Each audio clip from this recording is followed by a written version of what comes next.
I think if people have an interest in getting a career within the creative arts, it's quite often something that people just laugh at.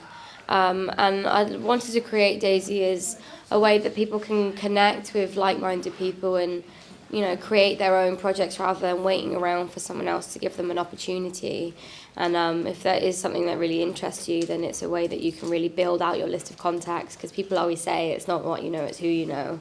And I hope that, being part of the generation that is so well connected anyway, it seems like such a shame that there's nothing like this that can help you connect with people for your careers. So that's kind of why I wanted to do it, and I hope that it will help. Yeah, absolutely. I think when I went to school, there was not really a lot, there wasn't really a lot to do for performers unless it was something like extracurricular and out of school hours, and I kind of always grew up thinking that I was a bit stupid because I liked things that were artistic, and it's such a shame that people feel like that. So it's so important that there's more places and times for people to be able to study these subjects, because they're incredible careers and they're so rewarding and they're so important. We watch content daily, and if it all disappeared, we'd be so upset about it. And art is so much about what makes us human. And I think that, the fact that there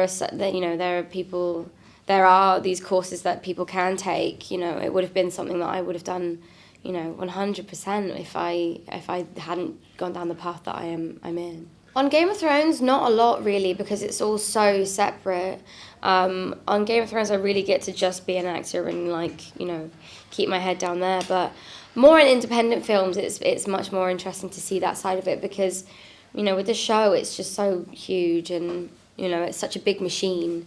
But in smaller independent movies, I've learned so much more about that side of it, and the casting and the process that goes from an initial script to actually getting something made. And I set up my own production company a couple of years ago and started producing little short films, and that was like a real learning curve. And I think I'm learning it kind of on the fly, but if I'd have had that chance to study it before, I think I would find it a lot easier right now. I get on really well with John. I always have, actually. He's a really lovely guy, and we've ended up sort of being at lots of different Comic-Cons and things together. We did Sao Paulo together, and both of us being from working class families, and we were sitting there, and there's people on the other side of the planet that are screaming your name that you've never met before and never seen before. It was just quite a surreal moment for the both of us. So, yeah, it was nice to experience that with him. And, this big, crazy world is, sometimes really daunting, but he's always been someone that I've really looked up to and really felt like I could chat to when, about the craziness of this industry. I think it's so important to use the tools that you have right now. It's never going to get better than now. You get to come in, you have an assignment, you create daily, and you're surrounded by like-minded people. Make the most of this, because now's the time that you can play. When you have to go out and get a job, that's when things start to get not as fun anymore.